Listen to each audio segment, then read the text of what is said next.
Pour yourself a cold one. Let's strike 'em, huh? And listen to Ross Tucker break down the top college prospects on another tasty edition of The College Draft. Yeah, it's Daddy Soda time here on the College Draft Podcast, presented, of course, by DraftKings Sportsbook. I'm Ross Tucker, former NFL offensive lineman, 5 teams, 7 years. Most of you guys already know that. A bunch of podcasts, including the Ross Tucker Football Podcast. A lot to talk about today on that show with Andrew Brandt, with everything going on with the Broncos sale and Deshaun Watson and the recent Rams contract. So make sure you check out the Ross Tucker Football Podcast. Going to have an awesome even money betting podcast tomorrow and Fantasy Feast later on in the week. This is the College Draft Podcast. You can always check me out on social media at Ross Tucker NFL. Check us out at Ross Tucker Pod. Typically, my co-host each week is the great Emery Hunt at FBall Game Plan on Twitter, Football Game Plan on YouTube. But with multiple travel issues, Emery gets the week off, and we are joined by one of my favorite beat writers in the entire NFL. I literally read every single article he writes. It's at Jimmy Kempski from Philly Voice, who's going to help me break down the NFC East draft choices, because unlike most beat writers, Jimmy actually looks at the other teams in the division and reviews where they're at, reviews their draft, and is not just Eagle-centric. Check him out on social media at Jimmy Kempski, Kempski. Jimmy, thanks so much for coming on the show, man. How are you? I'm great. Thank you for those kind words. How are you? I am doing awesome. So I got to tell you this, man. So, obviously, since I do the Eagles pregame on WIP and I do their preseason games, I follow the Eagles closely. Jimmy is one of a couple of Eagles beat writers that I read every single thing he writes. Big fan of the humor, big fan of the time that he takes to actually cut up the videos and make my job easier and better, which is awesome. So, Jimmy, I got to tell you, man, I just discovered, because a lot of times I can't always read as much as I want to read. I just discovered this new app where I can have the articles like read to me if I'm working out. So like if I'm riding my bike or on a walk on the beach, or if I'm driving back early in the morning and my family's sleeping, or whatever the case might be. So the last 2 or 3 articles I quote unquote read of yours, it's this new app, and it's Gwyneth Paltrow's voice. So Gwyneth Paltrow reading some of, like, talking about Hassan Reddick, or what was the last one I just read? That's great. I mean, it's hilarious, man. It's honestly hilarious to hear Gwyneth Paltrow reading your articles about the Philadelphia Eagles to me. Would it be weird if I downloaded that app just so that she could read my own articles back to me? Would that be a weird thing to do? Because now that you mention that, I might have to do that. It's amazing. It like artificial intelligence. It's amazing. That's right. There's other voices you can pick, so I think you would really, really enjoy it. So, all right, here's what we're gonna do. We've been going over, the thesis here, right, is that people spend so much time pre-draft, but then after the draft, it's like they talk about the team's first round pick, and that's it. They just move on. We don't do that. So we're going to take the time. Yeah, sorry, man. We're going to take the time to actually talk about these teams' drafts and get the lowdown. So I want to start with the Dallas Cowboys. I'm going to read off what they did, and then I want to get your thoughts on what they did. So in the first round, they took Tyler Smith, the offensive lineman from Tulsa. Second round, Sam Williams, the edge rusher from Ole Miss. Third round, Jalen Tolbert, wide receiver, South Alabama. Fourth round, Jake Ferguson, tight end, Wisconsin. Then they got in the later rounds, Matt Waletzko, a big tackle from North Dakota. Deron Bland, a corner from Fresno State. Damone Clark, a linebacker, LSU. John Ridgway, D-tackle, Arkansas. And Devin Harper, linebacker, Oklahoma State. So big picture, what were your thoughts, Jimmy, on the Cowboys draft? Yeah, it reminded me a lot of their other drafts, particularly in the second round. I think for every year it seems like they take some sort of risk player in the second round, whether that's a character concern guy or an injury concern guy. Like they took Kelvin Joseph last year. They took Jalen Smith, of course, injury concern guy back in the day. Tristan Hill was sort of a character concern guy. Randy Gregory is another one in the second round. This year they take Sam Williams in the second round. I mean, he had great production at Ole Miss, and I think he ran like a 4.46 40. His athletic testing measurables were sort of off the charts, very similar to like Montez Sweat, for example, who went in the first round to Washington a couple years ago. So for that guy to go in the second round, like why didn't that guy go in the first round? It's because like he's got some character concerns issue in his past, and that caused him to fall. And the Cowboys took him there in the second round. I thought the first round pick was kind of interesting too. Like their offensive line has for years been thought of as among the best in the NFL, but Tyron Smith has missed at least 3 games every year over the last 5 years. I think maybe even 6 years. And he's missed a substantial amount of time over the last 2. So that's a guy that I think I compare him sort of to like a late stage Jason Peters of his career, where when he plays, he's still very good. But you know that at some point he's going to miss some games. So I think the Cowboys' initial plan for Tyler Smith is to sort of cross train at left tackle and left guard. So he's your immediate left guard of the present and the left tackle of the future, sort of a developmental player from Tulsa. He's got a mean streak. He's got good athletic testing. There's a lot of things to like. Had an obscene number of penalties in his final season at Tulsa. So much so that the Cowboys actually they either tweeted something out or they put it in an article or something. I think they tweeted something out, something to the effect of the number of penalties that he had, but they didn't think it was a big deal. But they addressed it in a tweet for some reason. And then you mentioned in the third round, they took the wide receiver, Jalen Tolbert, which makes sense with, having traded Amari Cooper. And they're left with Michael Gallup, who's coming off a serious injury. And of course they have CeeDee Lamb there. So he made sense in the third round as sort of a deep threat. But yeah, it's a draft, at least in the first 2 days, all those picks fit needs that they had to address. You mentioned the day 3 guys too. No one really stood out there so much to me as, a weird pick. The one guy that I think could be a good developmental prospect for them is Matt Waletzko, offensive tackle from North Dakota. I remember watching him at the Senior Bowl. He had this ugly green helmet, and I was like, what school is that even? And but he was holding his own against some of the top tier pass rushers at that event. And he's a guy that I think has really good athleticism, good size. I think the knock on him is that he needs to add functional strength, but he's a guy that could maybe start for them, a little further down the line. Yeah, I think just looking at the day 3 guy, I think their 5th rounder, Damone Clark, a lot of people liked, but he had some type of medical issue. Spinal fusion surgery, I think it is. Yeah, that's not good. So yes, it's interesting, by the way. A couple thoughts about the Cowboys. They've had a lot of issues with the guys they've taken that have issues, like Randy Gregory. They've had a lot of issues with those guys, but it doesn't really prevent them from getting another guy with a lot of issues. I guess they've kind of just they've just kind of accepted that. My thought on Tyler Smith is twofold. One is I think it's interesting and harder to kind of train a young player like that at 2 positions than maybe they think. He's going to be starting at left guard. I wouldn't be putting him at left tackle. If you're going to start him at left guard, then I'd give him a ton of reps at left guard because that's not what he played at Tulsa. And then if something does happen to Tyron Smith, I don't think it's that great to have him, for 10 weeks, all he's done is left guard, and then you just could throw him out there to tackle.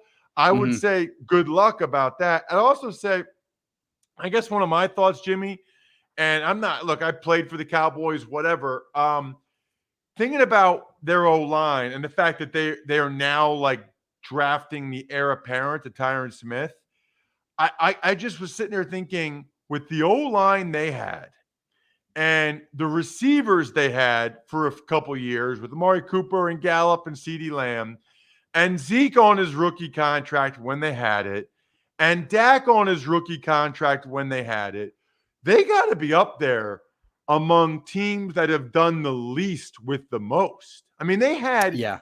star quarterback, star running back on rookie deals, a top 5 O-line, and I think maybe they won one playoff game, if that's correct, like with this group of guys.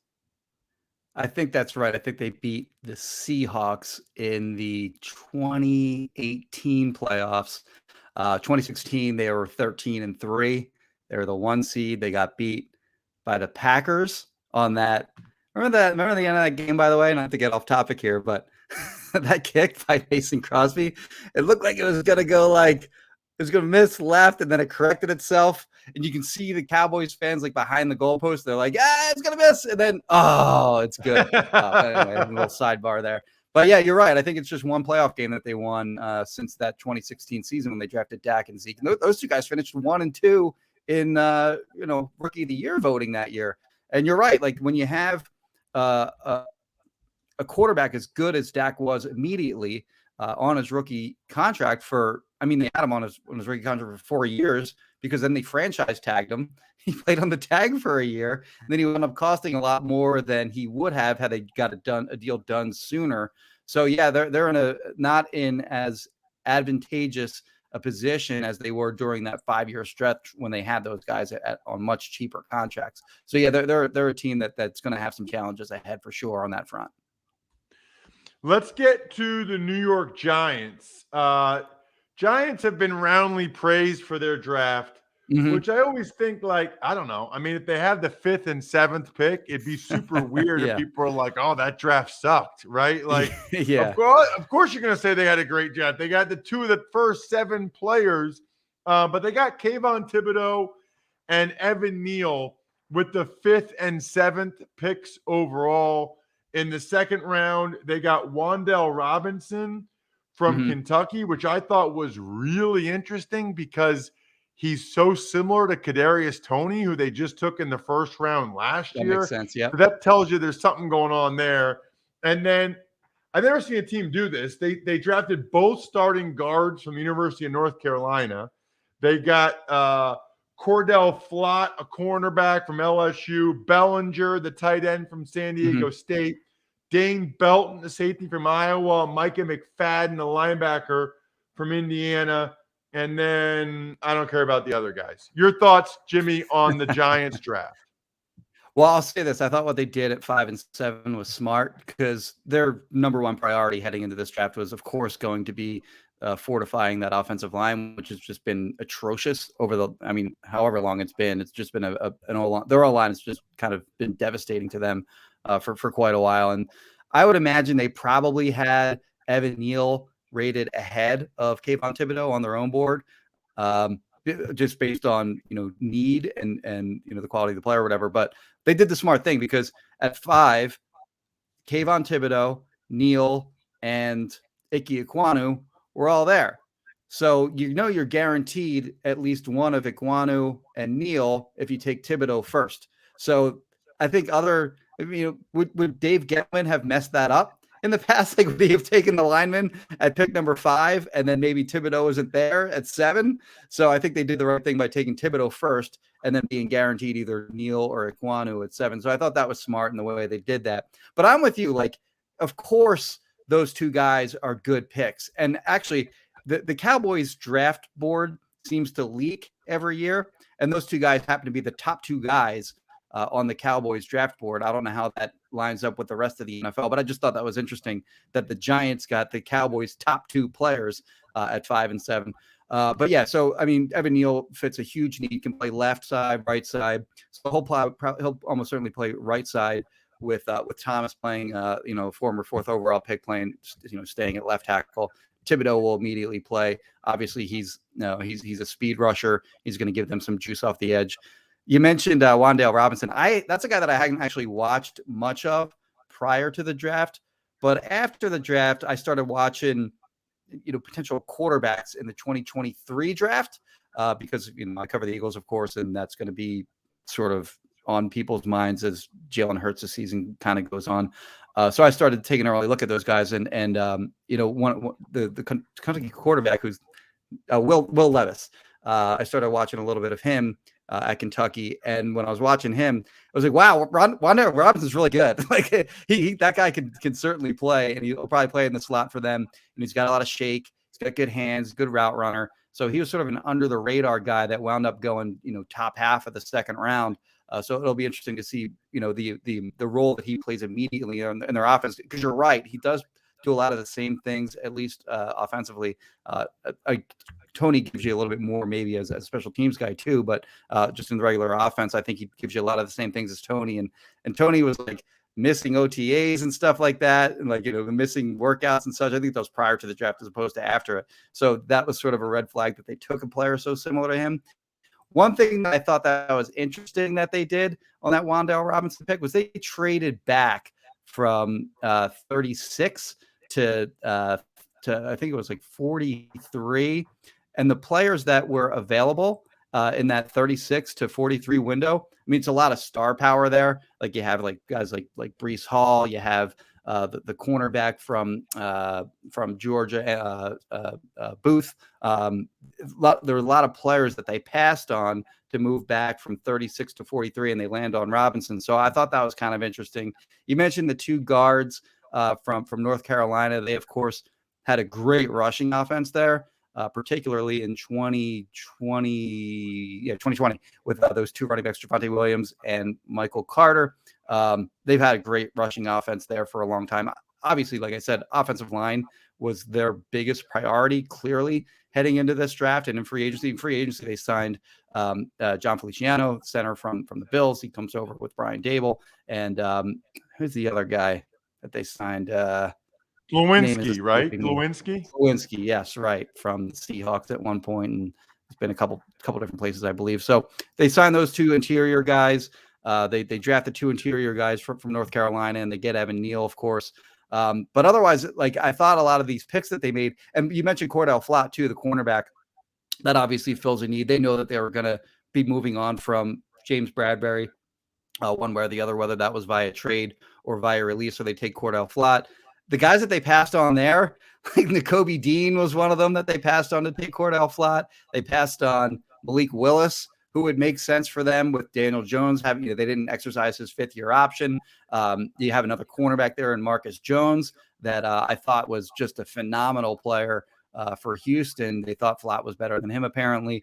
So they passed on a lot of different guys to take Flott there at that spot. I wonder if that'll burn them. And with Dean in particular, they got asked, Joe Shane got asked specifically about Nakobe Dean and then passing on him to take Cordell Flott. And he sort of went way beyond the answer that the easy answer that he could have given was just, yeah, he's a great player, had a great career. I'm sure he's going to have a great NFL career, blah, blah, blah, blah, blah. That is the easy answer. But instead he goes, oh yeah, he's falling for a reason. I don't know what you guys know, but there's a reason that he's falling. He went out on a limb to specifically say that there's a reason that Nakobe Dean didn't get taken until the third round. So, that's sort of another interesting side plot to see the kind of career that Nakobe Dean has compared to Cordell Flott. But yeah, their draft, as you mentioned, when you opened up the Giants was, you can't mess it up completely in theory when you have the 5th and 7th overall picks. But I thought their day 2 and day 3 picks were just sort of, So on paper, the players that they got and Thibodeau and Neal, great. And as you mentioned, widely praised. And of course, they're going to be widely praised because of those two guys. But you take those two easy picks out of the equation, and I thought their draft was just kind of meh. You also, by the way, Jimmy, cannot go wrong getting clothes from Express. Just got home and I have a bunch of shipments that came in. I got a couple different button downs, which I love, a couple polos. They've got the prints that absolutely pop that you need when you're going out this summer, which I love. I also got another pair of those shorts that I absolutely have been telling you guys about. Find something for every destination at Express, either online where I made my order or in store. All right, Jamie, let's get to the Philadelphia Eagles. you hopefully know something about them. I know you know a lot about them. Their draft has been discussed quite a bit. They got Yeah. Jordan Davis in the first round, Cam Jurgens in the second round. Davis, of course, the D tackle from Georgia. Jurgens, the center from Nebraska. Nakobe Dean, the linebacker in the third round from Georgia. And then Kyron Johnson, the linebacker from Kansas, and Grant Calcaterra, tight end from SMU in the sixth round. Although I guess I would say, Jimmy, I feel like you got to include A.J. Brown in the draft on some level, Sure. right? I mean, they used a Of course. first-round pick to get him. So one way or the other, he's part of this group of players they acquired with these draft choices. Yeah, they had 3 first-round picks. It's almost heading into the draft. They traded one of them, of course, for a 2023 first-round pick with the Saints a couple of weeks before the draft. But the day of the draft, they headed in. They had 2 first-round picks. One of them they used to trade for A.J. Brown. The other they used to trade up for Jordan Davis. Let's do Jordan Davis first. There was, some quibbling over the cost to trade up. They traded a few day 3 picks in order to move up from, what was it, 16 to 15 to 13, I think. 15 to 13, right? So if they hadn't done that, they could have been stuck with nothing, because 13 goes, Jordan Davis goes to the Eagles, of course. 14, Kyle Hamilton goes to the Ravens. Both of those guys would have made plenty of sense for the Eagles. But then 15, who's left? You're either reaching for a corner there, maybe you're taking a wide receiver, maybe there's a lot of offensive linemen that were still available there, which they didn't necessarily need. So for them to be aggressive and go up and to the 13th pick, pay a little bit of a premium, maybe to go up and make sure that they get that guy who, by the way, most athletic, as far as, guys that have been measured since, I don't know, whatever, 1990 something, 1980 something or whatever, the most athletic defensive player ever to head into the NFL. The only player that has been, rated more athletic than him ever is Calvin Johnson. So, at a minimum, this guy at 340 something pounds, 6'6", at a minimum, he's going to help you in the run game at a minimum. But with the athleticism that he has, he's got a chance to be special as a pass rusher too. He didn't have great production as a pass rusher at Georgia. Of course, that's a unique situation with the just sheer number of extreme players that they had along that defensive line. They were blowing teams out. They take out that whole first team and they play their underclassmen, because they have to worry about these guys transferring, going to the transfer portal, which is almost like free agency in college now. If the guys aren't playing, there's Lily, by the way, in the background. I don't know if you can see her on my screen. She I guess she just woke up. But yeah, so they're, they got to be fearful of these guys leaving for other schools. So Jordan Davis averaged 20 something snaps per game. And that was part of why that he did. And he comes to an Eagles defense. I think there's some concerns. I'm less concerned about the stamina issues, but he comes to an Eagles defense that has Fletcher Cox and Javon Hargrave and Milton Williams. And those guys are all going to rotate in and out. They're going to be able to stay fresh throughout the games. They're going to be able to have Davis go in and say, just give me everything you got for 3-4 snaps. We'll get you out, and then we'll get somebody else in there. So they have a chance to be special along the interior of the Eagles defensive line in 2022, and then beyond. Jordan Davis can sort of be a guy that they build around if he pans out the way that they hope he does. And then of course they get A.J. Brown. The Eagles haven't had. I mean, it was bottom 10 wide receiving core over the last, I don't know, 5-6 years or so. I guess, they had they got a great year out of Alshon Jeffrey, the year they win the Super Bowl. But that aside, they've really had issues. Of course, they draft Devontae Smith in the first round a year ago. Now you add A.J. Brown to that mix. I think Quez Watkins is a guy that had an underrated year in 2021. So that trio of Devontae Smith, A.J. Brown, Quez Watkins all bring a unique skill set, with Quez being the speed guy, Devontae being sort of that smooth route running guy that's going to make plays at all 3 levels of the defense. And then A.J. Brown, the guy that can, take a short pass, break a couple tackles and make big plays. Also sort of underrated as a down the field threat as well. But those 3 guys, in addition to Dallas Goedert, really give the Eagles a set of weapons on that offense that they haven't had in a long time. You throw the offensive line, which in my opinion is top 5 in the NFL, may very well be the best offensive line in the NFL. And it's all right there for Jalen Hurts to succeed in 2022. It'll be a great, from the Eagles' perspective, front office perspective, they can really see Jalen Hurts and whether he is, worthy of being their long-term quarterback, going forward, because they everything's right in front of him. He has everything he needs in that wide receiving corps, the great tight end, the great offensive line. And if he can't succeed with that group, then I think it'll be crystal clear for the Eagles and what their plan should be in the 2023 draft. But it's all right there. The roster around him on offense at this point is all right there for him to succeed. Yeah, it's perfect. It is interesting.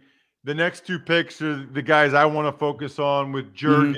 Mm-hmm. I know you had some issues with taking an heir apparent or a guy that you don't expect to play this year in the second round. And then the Nakobe Dean thing is going to be very interesting, because to go at 83, there had to be a bunch of teams that had legitimate concerns about him to go that late. Yeah, so Jurgens will start with first, and I did quibble a bit on the allocation of resources there. Normally, you have a center that's drafted in the first 2 rounds. That guy plays immediately. It's extremely rare to take a guy in the first 2 rounds and he doesn't play. And it's not just that he's going to be sitting for a year. So Jason Kelsey every year is going to make his determination whether he wants to continue to play in the NFL or not. And the last couple of years, it's been speculated that it was going to be his last year. And then he comes back in 2021. He comes back in 2022. 2023 could roll around and he can go, you know what? I still feel good. I'm going to keep going. So, I think the difference between a guy like Cam Jurgens and a guy like Landon Dickerson, who they drafted early in the second round to also be the heir apparent to Jason Kelsey, or at least that's what we thought initially. The difference between those 2 guys is that Dickerson played multiple positions at Alabama and Florida State. He also had experience at guard, whereas Jurgens is more of just sort of a center only. The Eagles said that they're going to cross-train him at center and guard, and maybe he can help out at guard. I don't think he's going to start there initially, but if so, that maybe changes the equation a bit. If he can also play guard, which again he hasn't done, but if he can also play there, then that adds his value and it makes I think that draft pick makes more sense if he can also play guard. But his profile is that he's sort of a center only, at least for now. But as far as the player goes, totally worth the pick where they got him. As a player, it's not a knock on him in any way as an actual player. I think if he had been drafted by somebody else, he's going to be starting right away at center and has a chance to be good. The athleticism that guy has is really impressive. And as Jason Kelsey himself said, that guy is the guy that reminds me most of me. Of the centers that I've watched of the college centers that I've watched over the last 3 years or however long he's been doing that. So I like the player. The use of resources you can quibble a bit on. And then Dean, I can't understand how that guy got to the 3rd round. I remember I don't know if you've done those, those simulated mock drafts with any of these teams where you make all the picks for teams and it simulates all the other picks for the other teams. But there was one time Dean was sitting there in the 2nd round at pick 53. And I was like, yeah, okay, well, that's not going to happen. But okay, I'll take him here. He lasts until pick 80 something, 81, I think. The Eagles, scoop him up there. As I mentioned earlier, the Giants said there's a reason he's falling. I don't know what you guys know, but there's a reason that he's falling. Part of it was that he is small. And it's not just that he's short and light. He's also got short arms. He's got small hands. You look at his spider chart on mockdraftable.com and it's very condensed. It's a very unimpressive looking spider chart in terms of his height, weight, arm length, whatever. He didn't work out at the combine or at his pro day because of injuries and such. The injury stuff is a concern too, I guess, for some teams. The Eagles were adamant that their training staff felt that he was healthy and will be healthy this year. They said he's going to practice right away. He practiced in the first set of practices immediately after the draft. He participated in OTAs. So they feel that he's ready to go. He didn't miss any games at Georgia. So whether that's a concern, a bigger concern for other teams around the league that wasn't for the Eagles, I guess we'll see. And we'll see if, he can remain durable for the Eagles as his career continues. But what the Eagles now have at linebacker, again, like we mentioned, their wide receiver position has been so bad over the last half decade or so. You can say the same thing for linebacker with this team, but they bring in Kaiser White in free agency. They add Nakobe Dean. If either of those guys don't pan out this year for whatever reason, they still have TJ Edwards, who is still by far their best linebacker in 2021. So it's a position group that has been traditionally really bad. That is, I wouldn't yet call it a position of strength, but they look like they're better suited to go into this 2022 season than they have been in the past. Let's wrap up with the Commanders. Okay. They took Jahan Dotson, the wide receiver from Penn State, in the first round. Then the second round pick, Fedarian Mathis, a D tackle from Alabama, because the Commanders take a D tackle from Alabama high every year, and they all look the exact same. Third round pick I thought was interesting. Brian Robinson, the big running back from Alabama. Can't say I was expecting that. Then out of their later picks, I think the most noteworthy one was Sam Howell, the quarterback in the fifth round that everybody said was going to be a first-round pick, maybe number one overall before the year started. Mm-hmm. My personal favorite was the quotes from Ron Rivera about why they like Jahan Dotson, in which he totally threw Sean Clifford, Penn State's quarterback, under the bus. I didn't hear that. That's funny. He was trying so hard not to, but he's like, well, you kind of look at who they're playing with and some of the catches they have to make. And, well, let's just say Dotson really impressed. It was amazing. Hilarious. Yeah, that reminds me of when the Eagles took Jalen Reagor. The Eagles didn't say anything about TCU's quarterback at the time, but everyone made excuses for Jalen Reagor that TCU's quarterback was basically Satan. Like it was like the worst guy on the planet.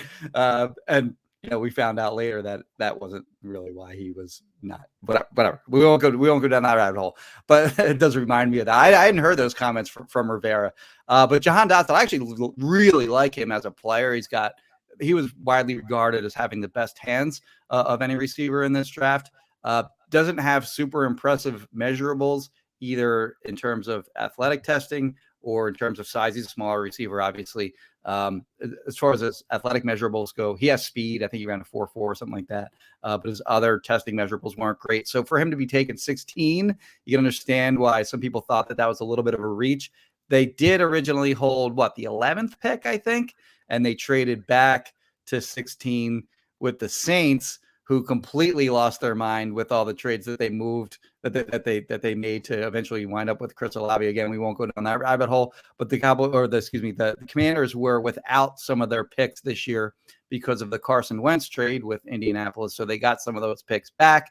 One of those picks was used on Brian Robinson, but Dotson, I think, is a player that, he might never be like an NFL star, but that's the kind of guy that I think plays in the NFL for more than 10 years and has a good career just because of his baseline skill set as a guy that just doesn't drop passes. He's a good route runner. He gets open. And while he doesn't have the size or the extreme athletic, testing measurables, he's a guy that just can be very effective, in my opinion, in the NFL. You mentioned the Alabama DT. Of course, previously they took Deron Payne and Jonathan Allen, who fought, incidentally, each other on the sideline last year. So, Mathis joins that group. Brian Robinson, joins a running back room with, Antonio Gibson, who had a great rookie season. Kind of, his numbers kind of fell off last year. So I think that's a good 1-2 punch. And then, of course, they have J.D. McKissick out of the background catching passes. So that's a good trio of running backs, in my opinion. Maybe they're gearing up to run the ball a little bit more. And then you mentioned the quarterback discussion, which another Ron Rivera quote here. I don't know if it was necessarily a quote, but he mentioned that they went to Carson Wentz to tell him that they took Sam Howell to be a developmental quarterback prospect. The idea that they had to tell their starting quarterback that a 5th-round pick wasn't a threat to him is just, that just goes to tell you, what they think about Carson Wentz's mentality, that they felt they had to go to him after they took a quarterback in the 5th round.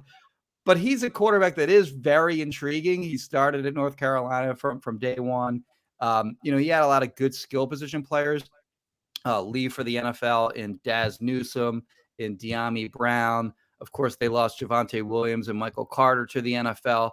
So he completely changed his game in 2021. He ran for something like 800 yards or something like that, which was not part of his game. I mean, he could always run. He could always make plays with his feet, like extend plays, but he was never really a runner in terms of making plays, getting first downs and actually running with the football as much as he did in 2021. So he completely changed his game based on, the loss of all these players that North Carolina had from 2020 into 2021.